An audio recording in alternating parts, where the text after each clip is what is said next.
আসসালামু আলাইকুম রহমতুল্লাহ। প্রিয় দর্শক, আপনার স্ক্রিনে দেখতে পাচ্ছেন এই হচ্ছে সেই ভাই ঢাকা বিশ্ববিদ্যালয়ের ছাত্রদলের কমিটি থেকে যাকে শিবির সংশ্লিষ্টতার কারণে তাকে বের করে দেওয়া হয়েছে। তো ছাত্রদল মনে করছে সে মনে হয় শিবিরের লোক, শিবির মনে হয় তাকে গুপ্তচর ভিত্তি করার জন্য ছাত্রদলের মধ্যে মনে হয় অনুপ্রবেশ করেছে। প্রিয় দর্শক, আজকের সংবাদ সম্মেলন থেকে আমি যেটা শুনলাম এবং তার মুখ থেকে শুনলাম যে তিনি বিষয়টি বিস্তারিত বলেছেন, আমি মনে করি যে তার উপর জুলুম করা হয়েছে। প্রিয় দর্শক, একটু শোনেন সে কী বলেছে। সে বলেছে যে আসলে 2017 সালে যে গানটির কথা বলা হচ্ছে শিবিরের একটি সঙ্গীতে তিনি মডেলিং করেছিলেন, এটা হচ্ছে 2017 সালের একটি ঘটনা প্রিয় দর্শক। আর তিনি 2018 সালে হচ্ছে ঢাকা বিশ্ববিদ্যালয়ে ভর্তি হয়েছেন এবং ঢাকা বিশ্ববিদ্যালয়ে ভর্তি হওয়ার পর থেকে তিনি ছাত্রদলের রাজনীতির সাথে জড়িত এবং কমিটিতে রয়েছেন। তো যখন ঢাকা বিশ্ববিদ্যালয়ে ছাত্রদল করা সম্ভব ছিল না ছাত্রলীগের আমলে, সেই আওয়ামী লীগের সময়, ফ্যাসিবাদের সময় কতটা কঠিন ছিল ছাত্রদল করা, সেই সময় তিনি ছাত্রদল করেছেন। সেই সময় থেকে এখন পর্যন্ত 7-8 বছর ধরে ছাত্রদলের সাথেই আছেন, কমিটিতে আছেন এবং সক্রিয়ভাবে তিনি প্রত্যেকটা মিছিল, মিটিং থেকে শুরু করে সব কিছুতে ইনভলভ ছিলেন। সেই নেতাকে বহিষ্কার করা, স্থায়ীভাবে বহিষ্কার করা, আমি মনে করি তার উপরে একটা জুলুম। 2017 সালে যখন তিনি এইচএসসি পড়েন, ইন্টারে পড়েন, তখন তিনি কোনো দলের সাথে সংশ্লিষ্ট ছিলেন না। তিনি মাদ্রাসা পুরো একজন ছাত্র ছিলেন এবং তার সঙ্গীদের প্রতি একটা ছিল, সঙ্গীত গাইতেন, ইসলামী সঙ্গীত গাইতেন। তো সেই জায়গা থেকে তার ইচ্ছা ছিল যে তিনি একটা শিল্পী গোষ্ঠীর সাথে কাজ করবেন।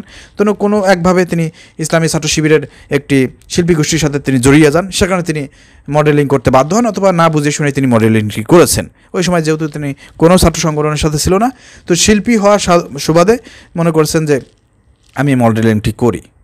তো এটা আসলে তিনি অনিচ্ছাকৃতভাবে হোক, যেভাবে হোক ওই সময়টা করে ফেলেছেন। তখন তিনি কোনো দল করতেন না, তিনি সেটাই বলেছেন যে আমি তখন কোনো দল করতাম না। তো 2018 সালের পর থেকে তিনি হলো ছাত্রদল করেন।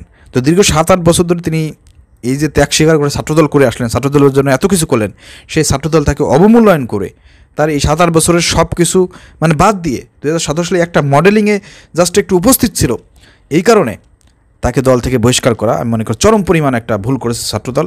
এতে ছাত্রদলের নাম খারাপ হবে এবং যারা ছাত্রদলের মধ্যে বর্তমানে ইনভলভ হচ্ছে তারাও দেখবে যে না, ছাত্রদল আসলে যে কোনো সময় যে কোনো ব্যক্তিকে তাদের পদ পদবি কেড়ে নিতে পারে, তাদেরকে বহিষ্কার করতে পারে।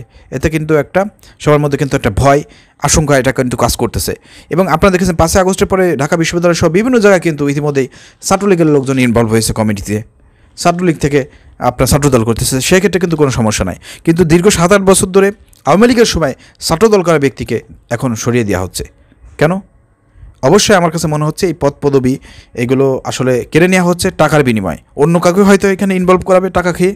আমার কাছে যেটা মনে হয় 5 আগস্টের পরে ছাত্রদল বিভিন্ন জায়গায় তারা পদ বাণিজ্য শুরু করেছে এবং ইতিমধ্যে এটা প্রমাণিত হয়েছে। সারা বাংলাদেশের বিভিন্ন জায়গায় কমিটিতে ছাত্রলীগের লোকদেরকে ইনভলভ করার কারণে তাদের ছাত্রদলের লোকজনই কিন্তু কমিটি বাতিলের জন্য আন্দোলন করতেছে, মিছিল করতেছে, বিক্ষোভ মিছিল করতেছে, একের পর এক অভিযোগ আনতেছে। এটা কিন্তু আমাদের শুধু অভিযোগ না, তাদের ছাত্রদলের লোকজনই এই অভিযোগগুলো আনতেছে।